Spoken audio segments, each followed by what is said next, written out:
ಗ್ರಾಮಸ್ಥರಿಗೆಲ್ಲ. ನಮ್ಮ ಮತದಾರರು 68% ನಮಗೆ ಮತದಾನ ಮಾಡಿದ್ದಾರೆ.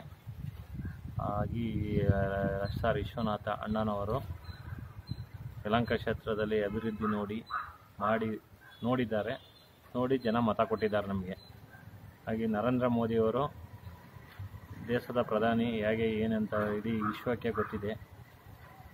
ನಮ್ಮ ನಾಡಿನ ಜನತೆಗೆ, ದೇಶದ ಜನತೆಗೆ ಎಲ್ಲರಿಗೂ ಗೊತ್ತಿದೆ ನರೇಂದ್ರ ಮೋದಿಜಿಯವರು ಹೇಗೆ ಅನ್ನೋದು.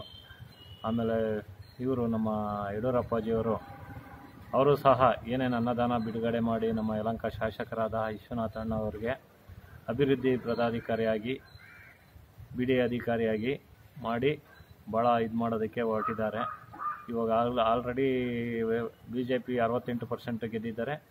ಇವಾಗ ಮತ್ತೆ ಪಕ್ಷೇತರದಲ್ಲಿ ಗೆದ್ದಿದ್ದಾರೆ. ಆ ಅಭಿವೃದ್ಧಿ ನೋಡಿ SR ವಿಶ್ವನಾಥ ಅಣ್ಣವರ ಅಭಿವೃದ್ಧಿ ನೋಡಿ ಅವರ ಜೊತೆಯಲ್ಲಿ ಸೇರ್ಪಡೆ ಆಗ್ತಾ ಇದ್ದಾರೆ. ನಾವು ಅದೇ ಥರ ಕೆಲಸ ಮಾಡೋಣ, ಗ್ರಾಮದಲ್ಲಿ ಅಭಿವೃದ್ಧಿ ಮಾಡೋಣ ಅಂತ ಹೇಳ್ಬಿಟ್ಟು. ಹಾಗೆ ಎಲ್ಲರಿಗೂ ನಾವು ಅಭಿನಂದನೆಗಳು ಹೇಳುತ್ತಿದ್ದೇವೆ.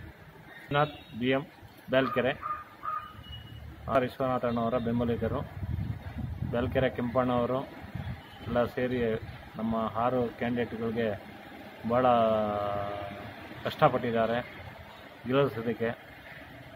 ಎಲ್ಲರಿಗೂ ವಂದನೆಗಳು.